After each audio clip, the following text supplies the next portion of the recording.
Hello, I'm Denise LaFrance. Coming up on City Beat, the Las Cruces Fire Department improves on its efficiency. We'll introduce you to the alternative response vehicle. More about the ARV just ahead. In a few months, the city and county's emergency dispatchers will have a new place to call home. A tour of the new state-of-the-art 911 facility.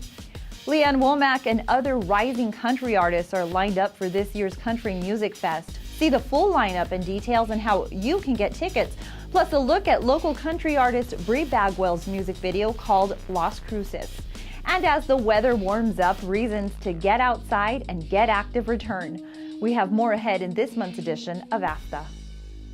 Hello and welcome to City Beat for the month of February. Several months ago, we introduced the Las Cruces Fire Department's squad vehicle, and today they have a new addition to their fleet. Here's CLC TV's Jennifer Martinez with more. It's been several months since the idea of an alternate response vehicle was first introduced to the Las Cruces Fire Department. But after months of planning, the ARV is almost ready to roll. We're going to try and use it here at Station 1 and hopefully reduce our cost and improve our efficiencies by using an alternate response vehicle instead of a traditional fire engine or a truck company. The crew of 4 determined whether to take the large fire truck or the much smaller Ford F-350 alternate response vehicle to a call once the call comes in. It's the same people we have, the same quality of individuals, the same respect we have through the community. The difference is they're on a different vehicle, still providing the same high level of service. The fire department says it's all about efficiency and matching resources to the call types and volumes. And with the majority of calls being EMS or non-fire related calls, the fire department can save a lot of time and money. The truck company that's at Station 1, it's an aerial unit, big red truck with the ladder on top. They respond to about 1,000 non-fire related calls every year. That's a big truck. Costs a lot of money, a lot of maintenance and fuel to run that apparatus. So their main efficiency is using a smaller, more economical unit to run those same 1,000 calls and save the wear and tear on the aerial units and hopefully extend their lifespan. The same concept was in mind when the department implemented its ambulance-type squad vehicle in the fall of 2013. Not only has it improved response time, it's also saving the department time, money, and fuel. Talk of another vehicle of its type is already being discussed.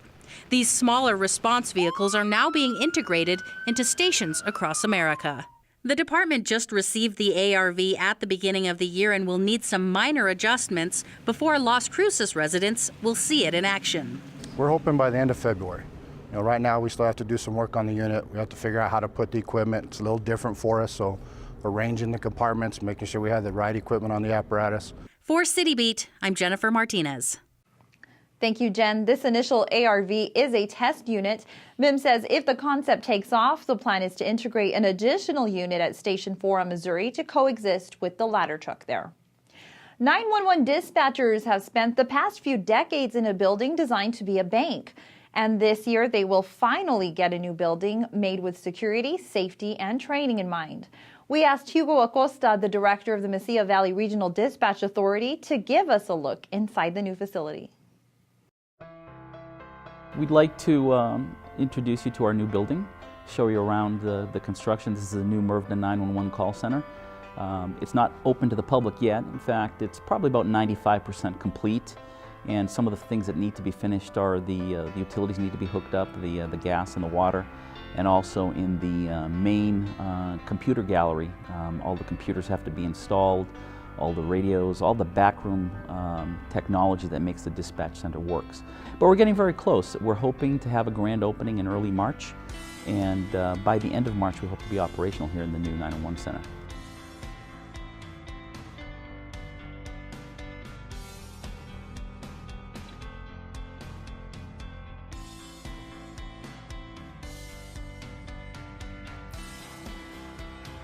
Once the building has gained its certificate of occupancy, we'll start bringing staff down in shifts, and we'll start training them on the telephones, on the radios. And part of that training will be the testing too, to make sure that systems are working the way we want them to work. We don't want to move in and then within hours or a day or so later find out that it's not working the way we want it to work and we have to move back out again. So part of that, it'll be about a 2-week process, and part of that process will be bringing staff over in the shifts 24/7.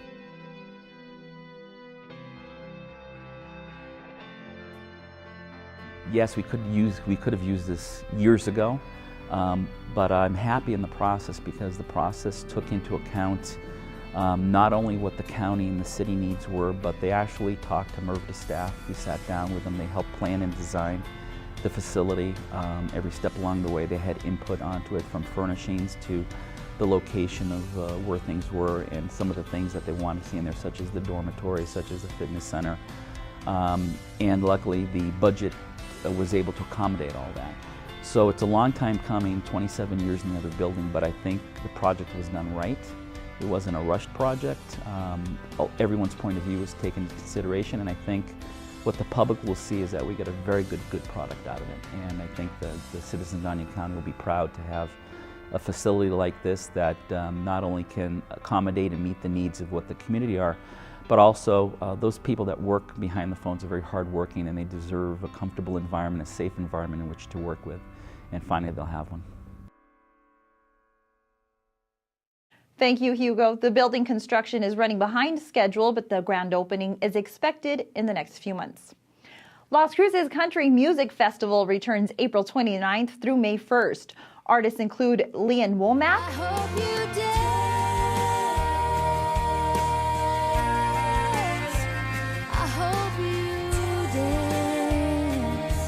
the Nitty Gritty Dirt Band, David Nail, Cam, Rick Trevino, and Aaron Watson. To see the full schedule and ticket information, you can head to LasCrucesCountryMusic.com. Also performing will be three-time Texas Female Vocalist of the Year and Las Cruces' own Bri Bagwell. This year, Bri has written a song called Las Cruces about all the things she loves about her hometown. The song was created as a marketing tool for Visit Las Cruces to attract visitors. Here is a look at the video that was produced by us here at CLC TV and just released at the beginning of February. Good show, Bri. Thanks.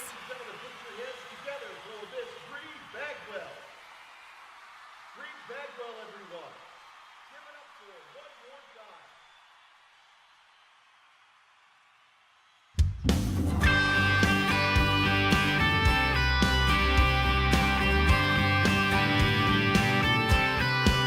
It's been chilly in the spring, it's a state fair in the fall. It's cheering on our Aggies all year round when they play ball. It's asking red or green, it's downtown Old Mesilla. It's Friday night in the poster for friends and margaritas. It's the Oregon mountains that touch a painted sky.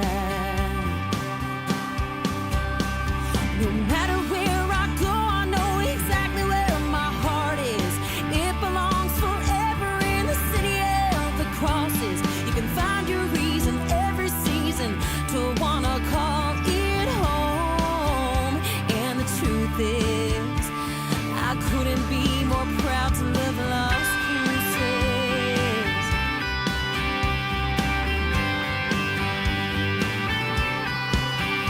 It's the A upon that mountain, it's the desert wind, it's that old high school rivalry and the sun news again.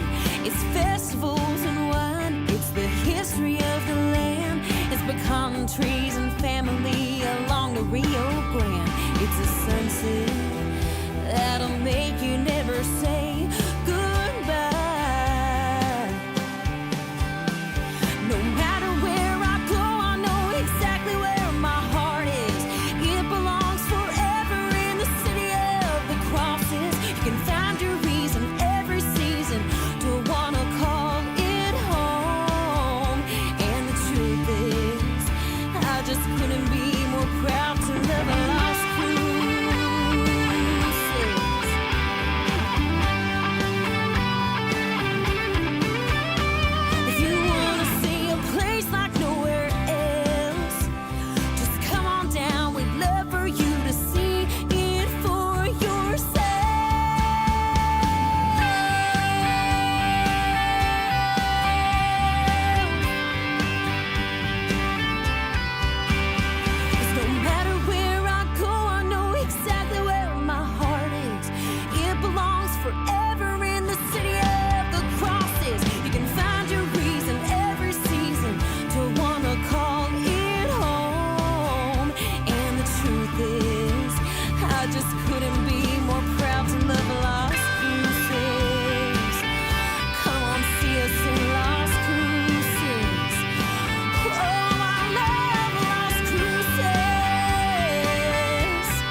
Thanks to everyone at Visit Las Cruces and to Bri Bagwell for her work featuring the city of Las Cruces.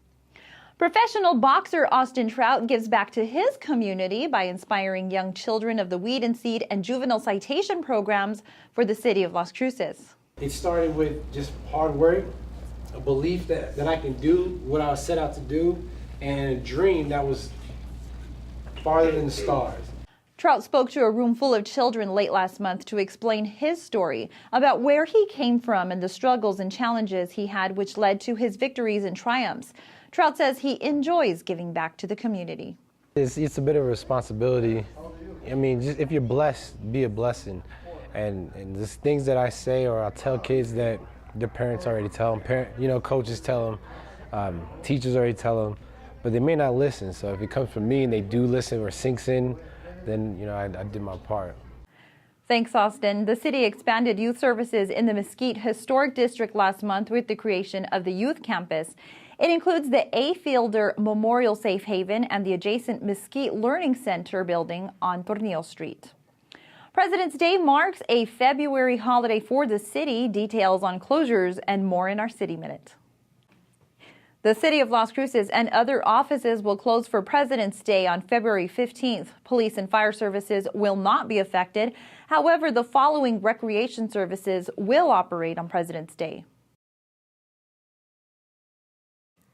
The city of Las Cruces is beginning a search for a new city manager. The position will fill a vacancy created when city manager Robert Garza chooses to retire.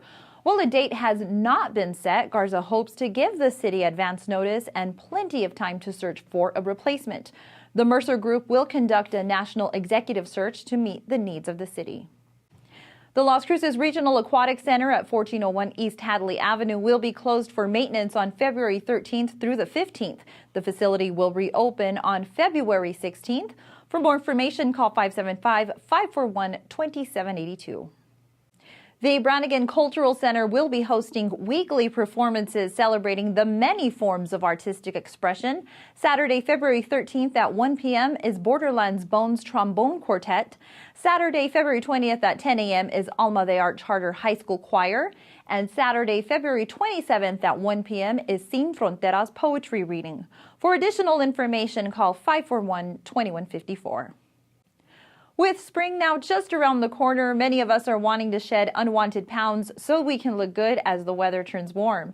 In addition, losing weight is also a great way to help stay healthy. CLC TV's Udelvi Hill tackles this topic of weight loss in this month's Ask the. Hello and welcome. Our guest for this edition of ASTA is Mary Ballard with the New Mexico Department of Health. Mary was with us last month to give us some helpful information on how to quit tobacco use, and now she's going to join us as a wellness success story.